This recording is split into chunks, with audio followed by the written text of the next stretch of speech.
आपको सीधा जालौन लिए चलते हैं, वहां से सीएम योगी आदित्यनाथ का संबोधन चल रहा है।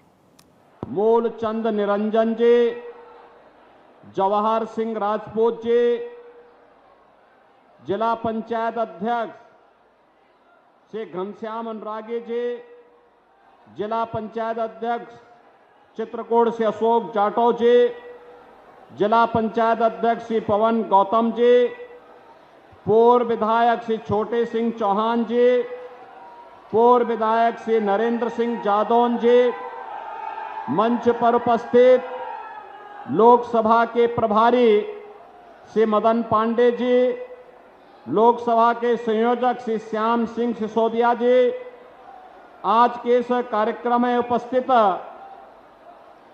आरएलडी के अध्यक्ष श्री मनोज बुधौलिया जी, जिला अध्यक्ष श्री ध्रुव गुप्ता जी,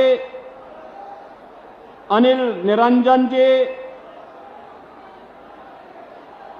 सुहेल देव राजभर पार्टी के अध्यक्ष श्री कालूराम प्रजापति जी,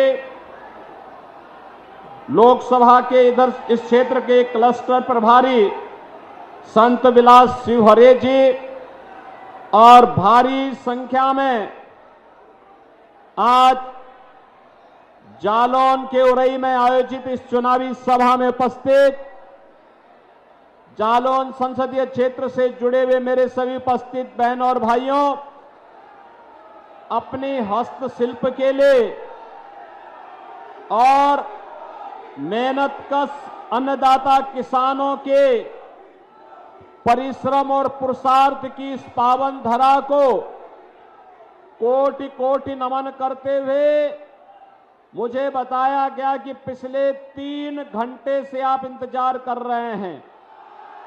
इस भीषण गर्मी में भारतीय जनता पार्टी के लिए आपने जो अपना स्नेह दिखाया है, इसके लिए आप सभी उरई वासियों का, जालौन वासियों का मैं हृदय से अभिनंदन करता हूं, स्वागत करता हूं। बहनों और भाइयों, हमारा जालौन डिस्ट्रिक्ट कालपी के कागज के लिए और जालौन के मटर के लिए विख्यात है और वन डिस्ट्रिक्ट और वन प्रोडक्ट के आधार पर आज ये दोनों चीजें वैश्विक मान्यता को प्राप्त कर रही हैं।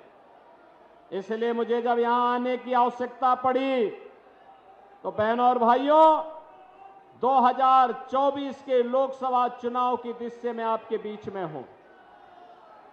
बुंदेलखंड की शुरुआत, बुंदेलखंड का प्रवेश द्वार है जालौन। और बहनों और भाइयों, आज से 10 वर्ष पहले का बुंदेलखंड क्या था?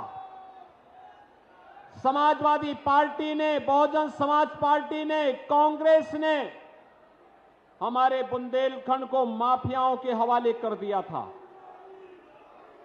कांग्रेस, सपा और बसपा ने इस पूरे क्षेत्र के संसाधनों को लूटा खसोटा था।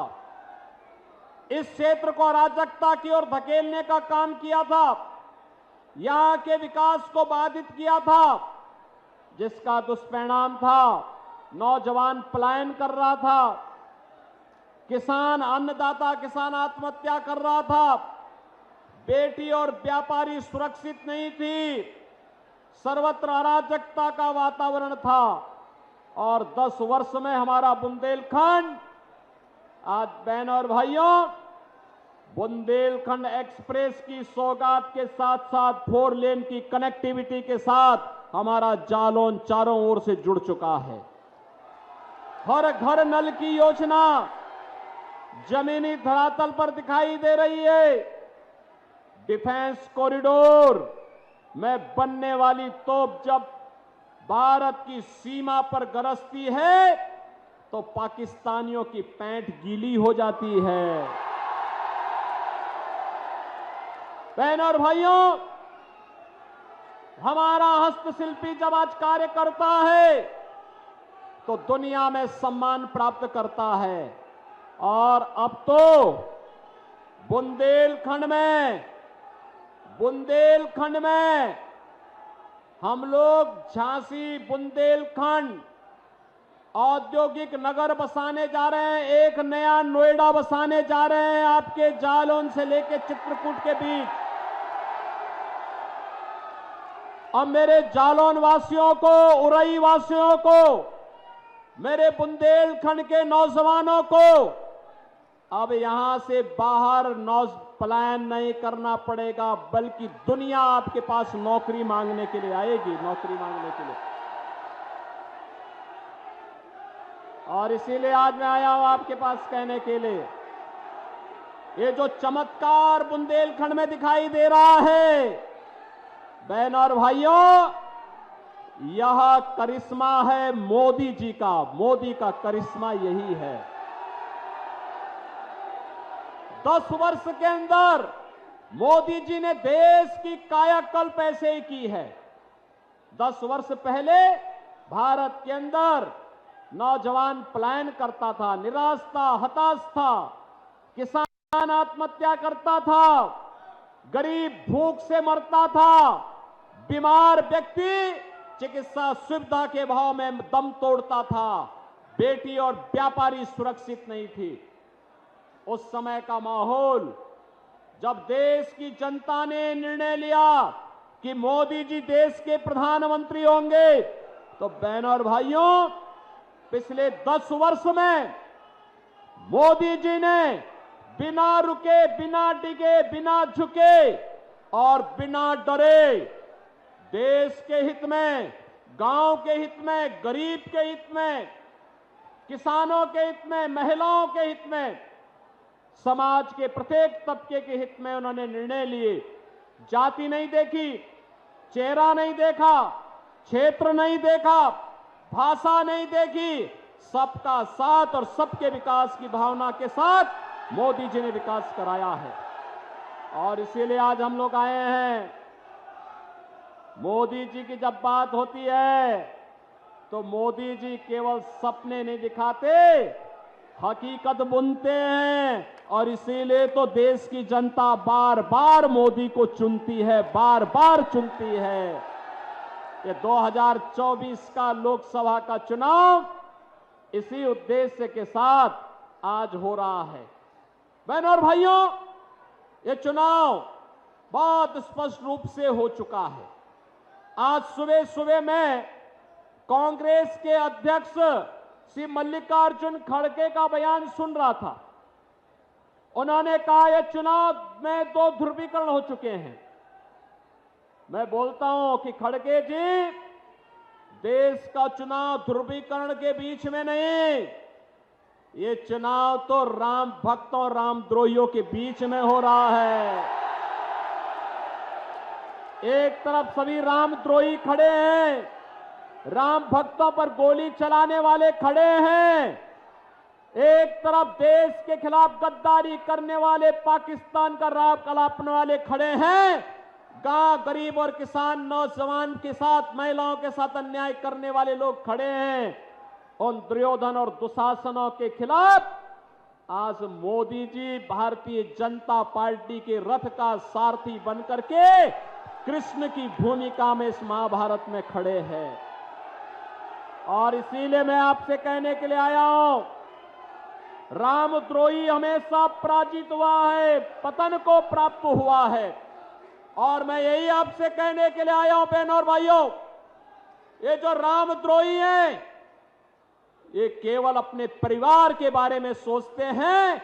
इनको न जाति की चिंता है, न प्रदेश की चिंता है, न देश की चिंता है, न आपकी आस्था की चिंता है, न गरीब की चिंता है, न किसान की चिंता है, न महिलाओं की चिंता है, न बेटी की चिंता है, न व्यापारी की चिंता है। इनको केवल अपने परिवार की चिंता है। और मोदी जी के नेतृत्व में उनके लिए, मोदी जी के लिए 140 करोड़ का भारत ही परिवार है। आप मुझे एक बात बताओ, कांग्रेस के समय में और समाजवादी पार्टी के समय में आतंकी विस्फोट होते थे ना?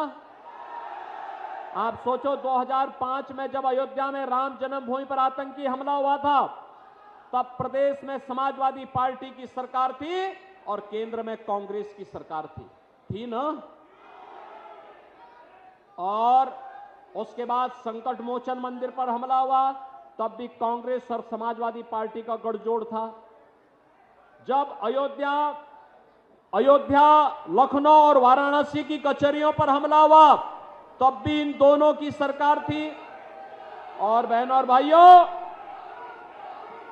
जब राम भक्तों पर गोली चली थी अयोध्या में, जब राम भक्तों पर गोली चली थी अयोध्या में, तब भी प्रदेश में समाजवादी पार्टी थी और केंद्र में भी कांग्रेस थी। और आज इसीलिए हम लोग आए आपसे कहने के लिए, मोदी जी के नेतृत्व में एक बदलते हुए भारत को हमने देखा है। एक नया भारत देश को सम्मान दे रहा है, देश को सुरक्षा दे रहा है, आतंकवाद और नक्सलवाद की समस्या का समाधान कर रहा है। आज आप देखते होंगे, पहले जो आतंकी विस्फोट होते थे ना, पाकिस्तान पे हम कहते थे, ये भानु प्रताप वर्मा और मैं दोनों सांसद थे, और तब भी हम बोलते थे कि भाई ये विस्फोट हो रहे, रोको। तो कांग्रेस के लोग क्या कहते थे? कहते थे आतंकवादी सीमा पार से है, यही बात कहते थे, यानी पाकिस्तान प्रस्त आतंकवादी है, हम कुछ नहीं कर सकते थे। लेकिन बहनों और भाइयों, आज मोदी जी का शासन है, अब कहीं पटाखा भी जोर से फट जाए ना, तो पाकिस्तान पहले सफाई देता है कि मेरा हाथ नहीं है। ये परिवर्तन है, क्योंकि पाकिस्तान को पता है अगर समय रहते सफाई नहीं दी तो भारत का कहीं बहादुर जवान पाकिस्तान के अंदर घुस जाएगा तो पाकिस्तान की ऐसी की तैसी कर ही देगा।